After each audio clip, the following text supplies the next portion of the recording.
Welcome to The Explainer. I am your master coach for today's session, and if you are gearing up for the Cambridge AS and A-Level Arabic language exam, specifically the notoriously rigorous 8680 Paper 4 texts, you are in exactly the right place. Today, we are going to completely deconstruct the high stakes of this specific paper. We are going to transform what usually feels like an overwhelming mountain of assessment objectives into a clean, actionable, and highly structural strategy. I want you to picture a dynamic digital testing suite in your mind right now, complete with real-time tracking grids and a mark yield meter that measures your performance from the lowest bands to a clean absolute A-star.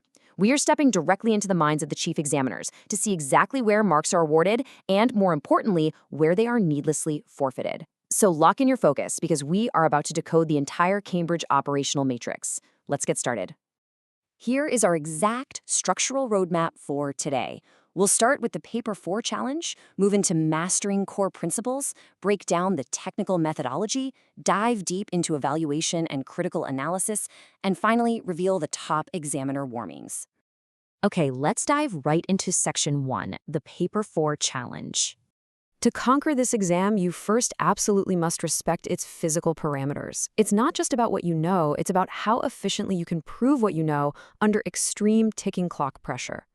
75. That is the magic number. There are 75 high tariff marks to be earned, and you have a strict, non-negotiable 2 hours and 30 minutes to secure them. Now let's do the math on what I call the marks per minute formula. When you account for reading the complex Arabic text and outlining your thoughts, you have roughly 1.5 to maybe 1.8 minutes to generate each individual mark. That means every single minute counts. You do not have the luxury of rambling or hoping you eventually hit the right analytical point by accident. The sheer scale of this paper means that structure is everything. Without a strict structural framework, your time will literally evaporate, and your top-tier marks will slip right through your fingers. And this quote right here brilliantly illustrates exactly what is at stake from the perspective of a senior examiner. Read it with me. The difference between a B and an A-star in Arabic language often comes down to how well you understand structure and timing. It's not necessarily that the A-star student knows more raw Arabic vocabulary or has read 100 more books. It's that the A-star student knows exactly how to decode the precise assessment objective demanded by the CAIE marking rubrics. Let's break down those command words right now, because misinterpreting a command word triggers an immediate marking penalty on the examiner's grid. If a question asks you to analyze, it expects you to break down the Arabic text into its component parts and show how they interrelate. If it asks you to evaluate, it expects you to judge the quality and validity of those parts and weigh them against alternative interpretations. If it asks you to explain, you are clarifying the how and why. But if it asks to what extent, you must provide a balanced argument weighing different viewpoints before coming to a definitive conclusion. You see, the expectation scales dramatically from foundational definitions all the way up to high-level critical evaluation. This specific decoding methodology is your absolute key to unlocking that top tier. Moving on to Section 2, Mastering Core Principles. So what foundational theory actually separates top-tier A-star answers from painfully average middle-band ones? It all comes down to the battle between what's on the screen right now, superficial breadth versus analytical depth. To really illustrate this, I want you to imagine two scholars sharing a study suite right now. Let's call them Alex and Sam. Alex is our raw data machine.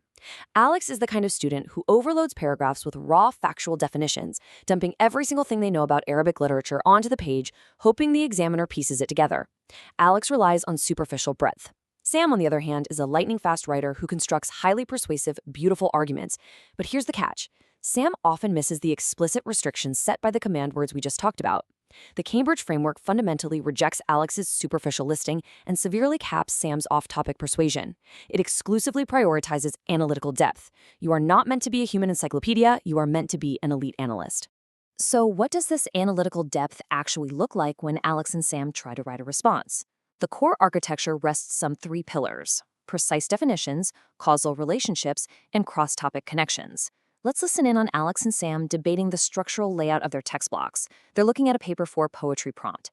Alex immediately says, "Look, I'm just going to define the meter, state the rhyme scheme, and list the metaphors. That's solid AO1 knowledge, I'll get the points."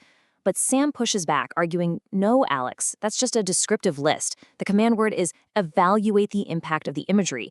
We have to build a flexible analytical thesis.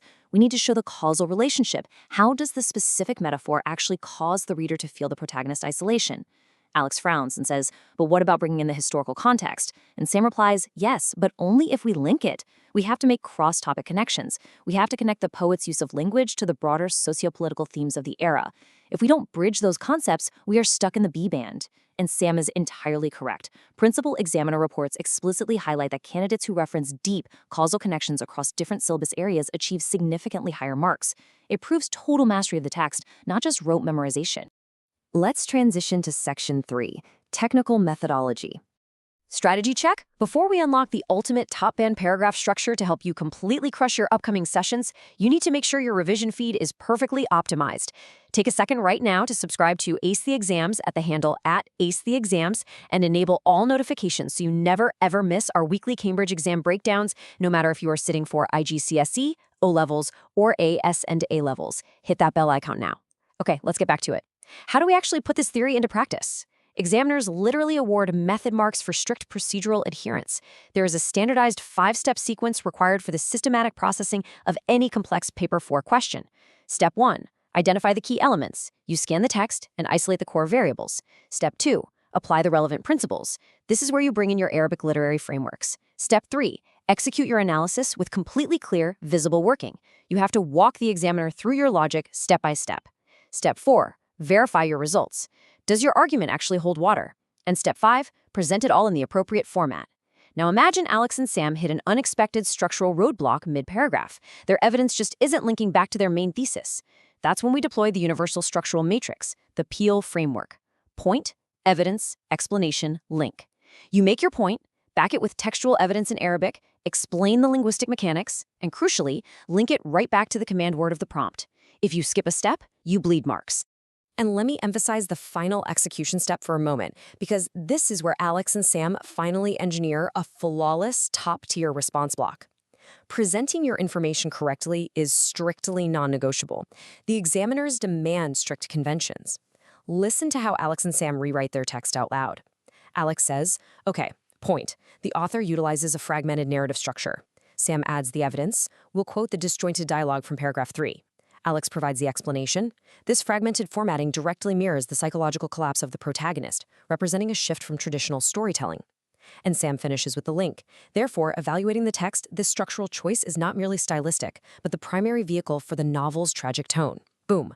That is an A-star paragraph block. They use the correct terminology, appropriate formats, and clear annotation. If your formatting is a mess, the examiner assumes your logic is a mess too. Professional presentation builds examiner confidence in your final answer. Which brings us perfectly to Section 4, Evaluation and Critical Analysis. Once your paragraph structure is locked in, it's time to hunt for the highest tariff marks on the board.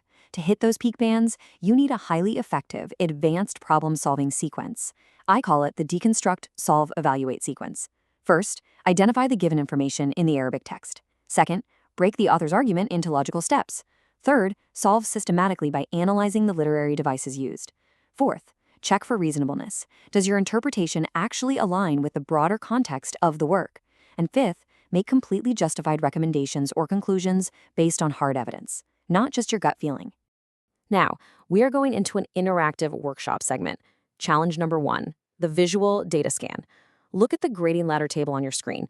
I am starting a 60-second countdown timer in my head right now. Your job is to extract the highest yielding core trend from this matrix before the clock runs out. Look closely. Notice how the skill focus shifts. If you are stuck at the descriptive level, you are merely identifying base information. You are translating the text, maybe summarizing the plot. That's a lower tier grade. When you move to the analytical level, you are interpreting relationships, how a specific Arabic metaphor highlights a character's motive. Your mark yield meter just went up. But the absolute peak, the trend you need to spot is the evaluative level. This means you are actively comparing different critical approaches, weighing the author's success, and fully justifying your recommendations. Time's up. Did you spot that progression? To win, you must constantly ask yourself, am I just describing or am I evaluating? So how do you actually prove you are evaluating? Challenge number 2, spot the examiner trap. I'm going to read a medium-tier sample paragraph from our student Alex, and I want you to locate the exact line where the logic drops the mark. Listen closely. The author uses dark imagery to show sadness. The text says the sky was black. This proves the character is depressed. The author is very successful in showing this emotion. Did you catch the trap? Let me use my digital highlighter here to reveal the flaw. It's that final sentence. The author is very successful. It's an empty claim. To truly evaluate evidence quality, you must explicitly identify limitations. Are there limitations to interpreting the black sky purely as sadness? You must note assumptions made. Are we assuming the character's internal state matches the weather? You must actively find alternative interpretations to show the examiner you see multiple sides of the text. Maybe the black sky represents political oppression, not just personal depression. And finally, you assess how these alternative factors affect your overall conclusion. That is how you turn a generic statement into top-band critical thinking. Moving into our final section, Section 5, Top Examiner Warnings. This is honestly my favorite part of the explainer. We've talked extensively about what you should do, but now we need to look at exactly what not to do. It's the million-dollar question. Despite studying the Arabic text for months, why do brilliant students consistently lose marks when they actually sit down to write paper 4? It almost always boils down to 3 major avoidable pitfalls. Let's fire these off. First, examiners repeatedly report that students constantly confuse cause and effect in their literary analysis.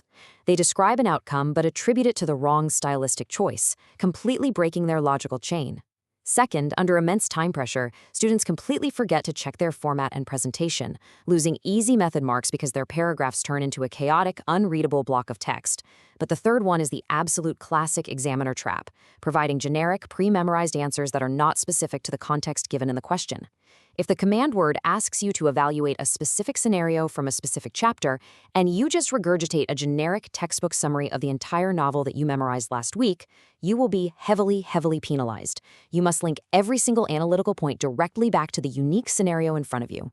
To prevent these mistakes under the intense, adrenaline-fueled pressure of the exam hall, our source material highly recommends a practical memory hack.